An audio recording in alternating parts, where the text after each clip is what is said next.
நமக்கு முதலாம் ஆண்டு இரண்டாம் பருவத்துல நமக்கு அழகு ஒண்ணுல வந்து பாத்தீங்கன்னா புது கவிதை அப்படின்ற ஒரு தலைப்பு இருக்கிறது. இந்த புது கவிதை முதல்ல தோற்றப்பட்டது எங்க அப்படின்னு சொல்லி பார்க்கும்போது இந்த ஒரு அமெரிக்காவில புது கவிதை தோற்றப்பட்டதா சொல்றாங்க. சரிங்களா? புது கவிதைக்கு வித்திட்டவர்கள் அமெரிக்காவின் வால்ட் விட்மன், இங்கிலாந்தின் எஸ்ரா பவுண்ட், பிரான்சில் போதலர், ரிம்போ, மல்லர்மேட், பிஎஸ் எலியட், ஜெர்மனியின் ரில்கே போன்றோரின் முயற்சிகளால் புது கவிதை பிறந்தது அப்படின்னு சொல்லி இலக்கியவாதிகள் வந்து பதிவு செஞ்சிருக்காங்க. சரிங்களா? இது பார்த்தீங்கன்னா புது கவிதை எழுத்தாளர்கள் நமக்கு வந்து யாருன்னு சொன்னாக்க தமிழில் வந்து பாரதியார், நான் பிச்சைமூர்த்தி, நான் காமராசர், மு மேத்தா, அப்துல் ரஹ்மான், வள்ளிக்கண்ணன், சிசு செல்லப்பா, சிப்பி பாலசுப்ரமணியன், ஈரோடு தமிழன்பன் போன்றவர்கள் இந்த புது கவிதைக்கு வித்திட்டவர்கள் தமிழ் இலக்கியத்துல அப்படின்னு சொல்லி சொல்றாங்க. சரிங்களா? புது கவிதை இலக்கணம், இந்த புது கவிதைக்கு வந்து இலக்கணம் தமிழ் புலவர்கள் வந்து சொல்லியிருக்காங்க. புது கவிதைக்கு என்னென்ன இருக்கணும் அப்படின்றத வந்து அழகா சொல்றாங்க. தொல்காப்பியர் வந்து புது கவிதைக்கு வந்து இலக்கணம் கூறும்போது புதிதாக பிறக்கும் கவிதையை விருந்து என பெயரிட்டு அழைக்கிறார். அப்ப நம்ம வீட்டுக்கு யாராவது விருந்தாளி வருவாங்க இல்லையா, நம்ம வந்து அந்த சொல்ல வந்து நம்ம சாதாரணமாவே கையாளுறோம். நம்ம ஏதாவது ஒரு வேலையை வாங்க யாராவது நண்பர் அழைத்தாக்க இந்த வீட்டுக்கு விருந்தாளி இருக்காங்க இது வர முடியாது சொல்லி நம்ம சொல்லக்கூடிய அந்த சொல்ல வந்து நம்ம பின்பற்றுறோம். அப்ப புதுமை என்றால் அதற்கு என்ன பொருள்னா விருந்து என்று நம்ம தொல்காப்பிய இலக்கண ஆசிரியர் தொல்காப்பியர் வந்து சொல்லியிருக்கிறார். இப்ப நன்னூலார் நம்ம வந்து நன்னூல் இலக்கண எழுதிய ஆசிரியர் நன்னூலார் என்ன சொல்றாருன்னா புது கவிதைக்கு இலக்கணம் கூறும்போது பழைய கவிதோ புதிய புதுகளோ வலுவர கால வகையினாலே என்று சொல்றாரு. பழமை எல்லாம் போயிட்டு புதுமை வந்து வருது அப்படின்னு சொல்லுவோம். இப்ப நமக்கு பொங்கல் திருவிழாவெல்லாம் பார்த்தீங்கன்னாக்க போகி பண்டிகை அன்னைக்கு சொல்லுவோம். பழமை எல்லாம் எடுத்து தேவையில்லாதெல்லாம் அவங்க எரிச்சுட்டு வீடெல்லாம் வட்டம் தூக்கி எல்லாம் புத்தாடை அடைஞ்சு பொங்கல் வந்து சிறப்பாக கொண்டாடுவோம் அப்படின்னு சொல்லி செயல்படுவோம். அப்ப பழைய கழிதலும், கழிதல்னா நீங்கி போகுதுன்னு அர்த்தம், கழிதல்னா நீங்குதல் அப்படின்னு அர்த்தம். பழைய கழிதலும் புதிய புதுதலும் வலுவல கால வகையினாலே என்று சொல்லி நன்னூலார் பதிவு செய்தார். புது கவிதைக்கு இலக்கணம் கூறும் வகையில இன்னும் சில புலவர்கள் வந்து சொல்றாங்க. என்ன சொல்றாங்க பாருங்க. மு மேத்தா புது கவிதைக்கு இலக்கணம் வகுக்கிறார். எப்படி வகுக்கிறார்னா இலக்கண செங்கோல், யாப்பு சிம்மாசனம், எதுவே பல்லக்கு, தனிமொழி சேனை, பண்டித பவனி இவை எதுவும் இல்லாத கருத்துகள் தம்மை தாமே ஆள கற்றுக்கொண்ட புதிய மக்களாட்சி முறைய புது கவிதை அப்படின்னு சொல்லி பதிவு செய்கிறார். அப்ப பாருங்க, இந்த இலக்கண செங்கோல் அதாவது வந்து புது கவிதை எழுதுவதற்கு வந்து யாப்பு இருக்கணும், எதிரை போல இருக்கணும் அப்படின்றதெல்லாம் கிடையாது அப்படின்றாங்க. சரியா?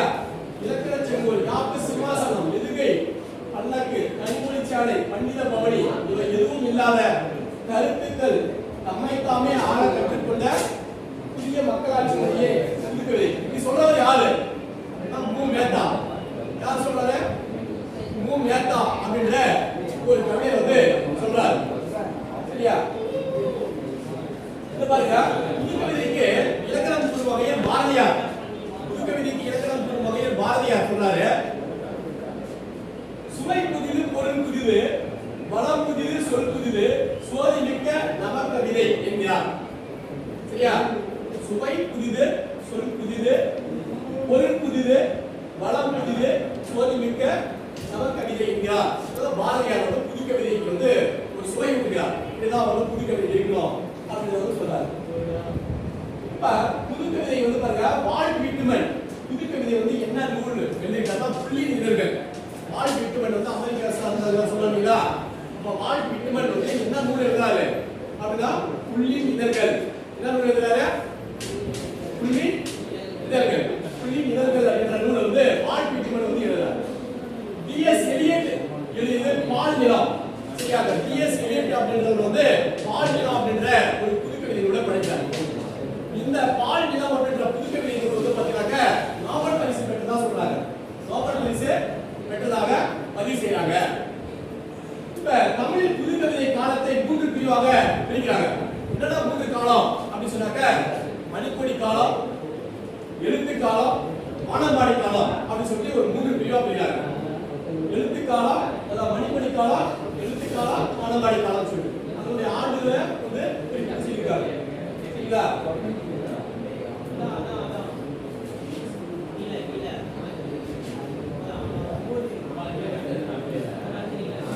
புதுக்கவிதைக்கு தொடங்க. புதுக்கவிதைக்கு நான் பிச்சைமூர்த்தி இயக்கத்தின் விடிவெள்ளி இவங்க பட்டம் தராங்க பாருங்க. இவங்க பட்டம் தராங்க. புதுக்கவிதையை இயக்கத்தின் விடிவெள்ளி. சரியா? புதுக்கவிதை இயக்கத்தின் விடிவெள்ளி என்று யாரு சொல்றாங்க அப்படி சொன்னா நான் பிச்சைமூர்த்தி. சரிங்களா? புதுக்கவிதையின் பிதாமகன், புதுக்கவிதையின் பிதாமகன் அப்படி சொல்லி யாரு சொல்றாங்க?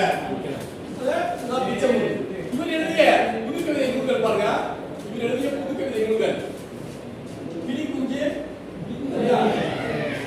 காட்டுவாக்கு, கிளிக்குண்டு, பூத்தாரி, வழித்துணை ஆகிய சிறந்த புதுக்கவிதை அப்படின்னு சொல்றாங்க. இவர் வந்து எந்த இந்த 3 காலம் சொல்ற இல்லையா? மணிக்கொடி காலம், எழுத்து காலம், வானம்பாடி காலம் சொல்ற இல்லையா? அப்ப இதுல வந்து மணிக்கொடி கால எழுத்தாளர் அப்படின்னு சொன்னாங்க. நான் பிச்சைமூர்த்தி வந்து இந்த 3 காலத்துல இவர் வராரு அப்படின்னு சொல்லி பார்க்கும்போது நான் காமராசர் புதுக்கவிதை எழுத்தாளர் நான் காமராசர் பற்றி பார்க்கிறோம். சரிங்களா? அதாவது பாருங்க, உருவ கவிஞர் என்ன பண்றாங்க? உருவ கவிஞர் அப்படின்னு ஒரு பண்றாங்க. யானைகளின் அடுப்பெரிப்போம், இல்லையெனில் சூரியனை தீ குறிப்போம் அப்படின்னு சொல்லி சொல்றாரு. புதுக்கவிதையில என்ன சொல்றாரு அப்படின்னாக்க யானைகளின் அடுப்பெரிப்போம், இல்லையெனில் சூரியனை தீ குறிப்போம். சரியா? எந்த ஒரு வீடும் வந்து உணவு இல்லாம இருக்கக்கூடாது, எந்த ஒரு மக்களும் வந்து உணவு இல்லாம இருக்கவே கூடாது அப்படின்றத வந்து இங்க பதிவு பண்றாரு.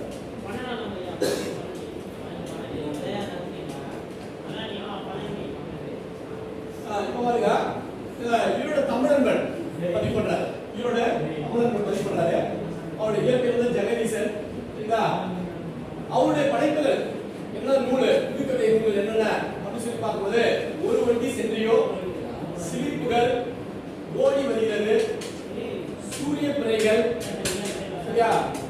மின்மினி காடு, காலத்துக்கு ஒரு நாள் முந்தி, தீவுகள் கரையேறுகின்றன, புரட்சி போர்க்கோளம், ஏதாவது வரும் நேரம், ஊமை வெயில், திரும்பி வந்த நிறுவனம், கருவறையில் இருந்து ஒரு குரல், அந்த நந்தனை இருக்க நெருப்பின் மிச்சம்.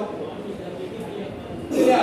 இந்த நூல்கள் எல்லாம் ஈரோடு தமிழர்கள் படித்திருக்காரு. இவர் வந்து சாகித்ய அகாடமி விருது பெற்றிருக்காரு. இவருடைய நூல் என்ன நூல் அப்படின்னா வணக்கம் வள்ளுவா அப்படின்ற நூல் வந்து சாகித்ய அகாடமி விருது பெற்ற நூல். புதுக்கவிதை சிற்பி பாலசுப்ரமணியம் அப்படின்னு சொல்லி சொல்றாங்க. சிற்பி பாலசுப்ரமணியம் அப்படின்னு சொல்லி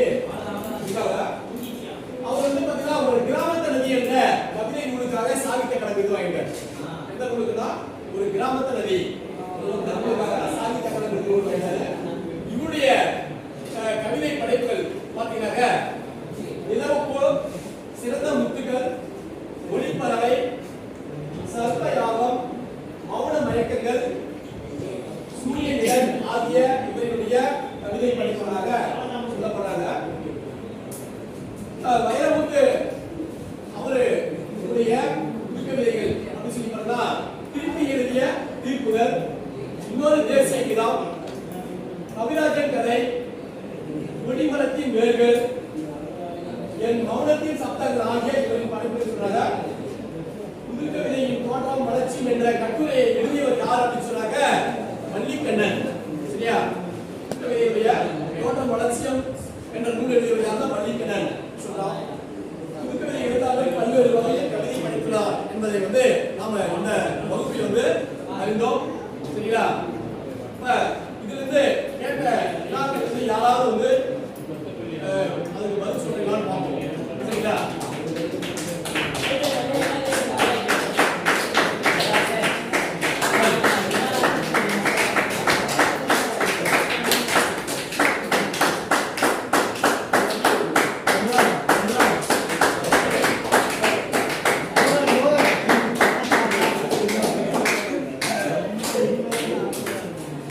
இதுவரை நடந்து முடிஞ்சதுல புதுக்கவிதை எழுத்தாளர்கள்ல யாராவது ஒரு ஆசிரியர் பேசுவாங்க. புதுக்கவிதை எழுத்தாளர்கள்ல நடந்து முடிச்சதுங்களா?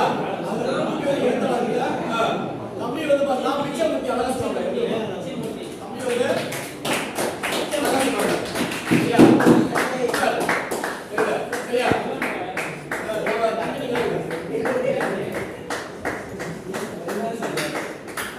புதுக்கவிதை எழுத்தாளர்கள்ல நீங்கள் அறிந்த ஆசிரியர்கள் யாராவது சொல்லுங்க. கவிஞர் பிச்சைமூர்த்தி சொல்லிட்டாங்க. தம்பி இவ்வளவுதான் நம்ம நடத்தலாம் இல்லையா? புதுக்கவிதை எழுத்தாளர்கள் யாராவது சொல்லுங்க.